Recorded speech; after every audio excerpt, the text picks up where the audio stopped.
All right, guys, let's kick it off with our lead here. Microsoft announced a couple pretty big things a couple days ago. Maybe it was yesterday. It was this week. I know that much. Raised the quarterly dividend again. I think it was an 11% increase.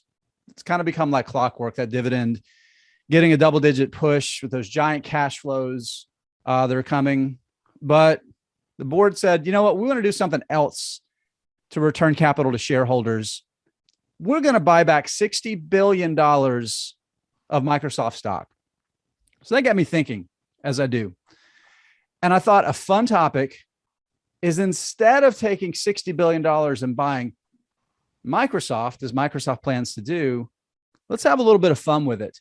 What's a stock, Toby, I'm going to ask you to kick us off here. What's a stock that trades for around a 60 billion or so market cap you'd rather buy than Microsoft right now? Well, so I kind of added something to this question too. I went with the idea, like, what company would I think would work well with Microsoft that's around that market, right? Yeah, I like this angle you're taking. Yeah, here. so I kind of wanted to pull in, right? Let's assume I'm in charge of M&A for Microsoft. What would I do, right? I'd go with DocuSign. DocuSign's about a $54 billion market cap, around there. I think it would actually, first of all, it's just a great business. I would love to own that business, right? Just flat out. And I think it fits really well with Microsoft, what they're doing right now. You could easily see how this integrates into Office 365, and how it kind of extends what they're doing there. And see, the brilliant part of this plan too is you got a little cash left over. You can take your 6-7 billion or so. You might even be able to pick up Fiverr if you get them like on a down day, maybe. And you could integrate Fiverr. It's about a $7 billion market cap right now. You could maybe integrate that with LinkedIn, and maybe actually realize some of the promise that was supposed to give us way back in the day when they acquired that. Yeah, it's that'd be a nice little, just to take your Fiverr and buy a Fiverr, right? That'd be bolt that right on there. And exactly. Here's the real question, say, though.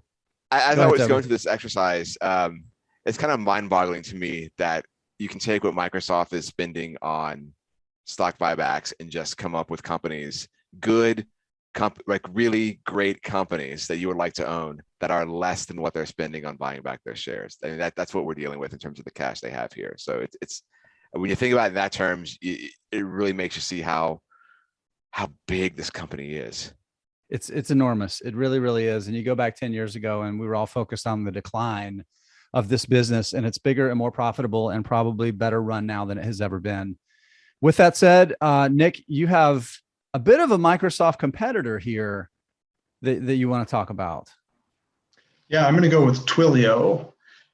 It's closed out today it was up today, so 60.5 billion, just over what they said they'll spend on share buybacks, but still a pretty small business when you think, like Toby was saying, that the epic scale of Microsoft. They generated almost that much in free cash flow just in the last year alone. So pretty small company. Twilio is that communications software business that operates behind the scenes. It powers all sorts of communications on the web, text, chat, video.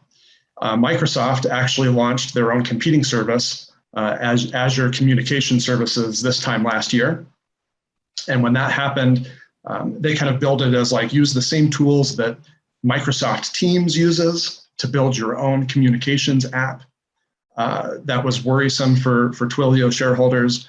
Obviously hasn't slowed the company down one bit. In their second quarter, they grew 67% year over year.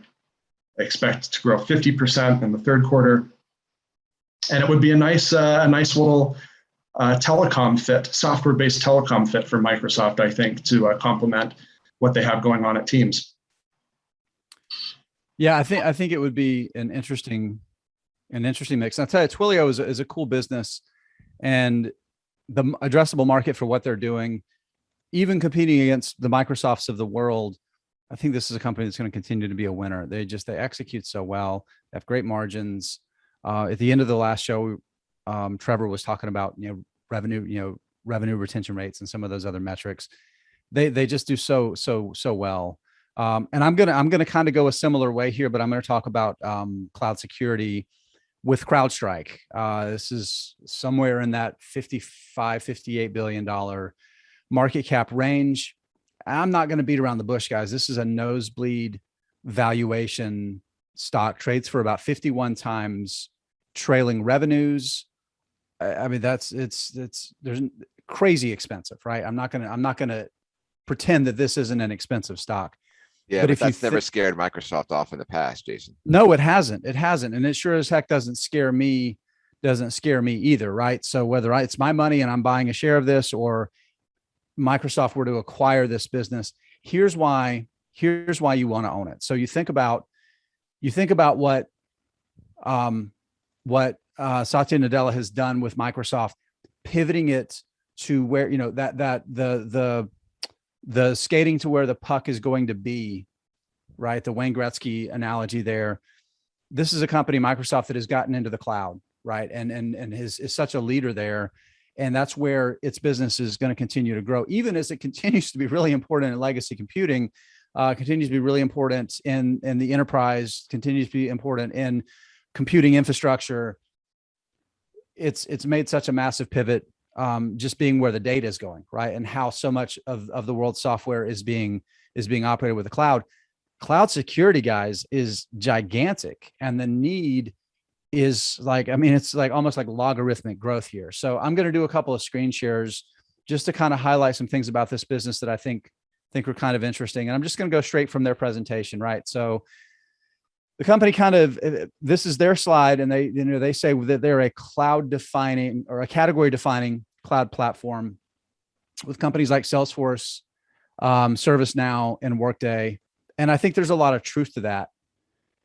And you look at some of the metrics that they're putting up, and it's quite impressive. So let's start right here. So 70% annualized recurring revenue, year-over-year growth. Their subscription revenue, right, which is customers that sign up for long-term subscriptions, is up 71% on a year-over-year basis. 94% subscription revenue growth. Great. Number of customers is up. Number of customers that have 4 or more modules makes up almost two-thirds of their business. If you look at what's happening with their customer base, I think this is really important. They've grown their customer base 81% year over year. So you think about that 71% revenue growth rate, they're growing their customers at a faster rate, right? You think about the number of modules their customers are subscribing to. Those are really positive things. You think about the total addressable market, right? Company says that by its fiscal 2025, it says that it will have a total addressable market of $106 billion. This is for a company that did, I think, a little over $1 billion in revenue over the trailing 12 months. I've got 2 more slides here I want to share. So again, talk about land and expand, right? This is a really important part of its business. You look at these metrics here. So this is net revenue retention rate. So anything above 100% means, so here's the best way to think about it. So 124.8% last quarter. For every dollar a customer gave them last year, they gave them $1.25 this year, right? And then you think about this gross retention rate right down here. This is like stickiness and customer churn. So 97.6%. In other words, it's only churning about 2.5% of its customers. That's really, really, really compelling, and talks about the strength that it has and what it does. And then there's this one here, right? This is those the platform strength and the different modules that it has. So almost 30% of its customers have 6 or more modules. More than half have 5 or more. Customers sign up for it. They stay. They spend more money. They do more stuff with the business. All right. Do you guys see the Y chart? Did this come up when I just clicked on it? Okay. So again, 51 times sales. That's not cheap. I'm not going to pretend that it's cheap. But what does it do with those sales? Here's its revenue rate. So 1.14 billion over the trailing 12 months. It turned 459 million of that into operating cash flow. That is gigantic cash conversion. even after spending on capital expenditures, $364 million of free cash flow. That is gigantic free cash conversion for a company, oh, by the way, that's growing revenue over 70% year over year. That's why this is a $60 billion business that I love to buy and love to own. And Microsoft could probably do it, not even necessarily have to deal with too many antitrust issues, which we'll talk about more here in a few minutes, because we're going to talk about antitrust stuff later in the show.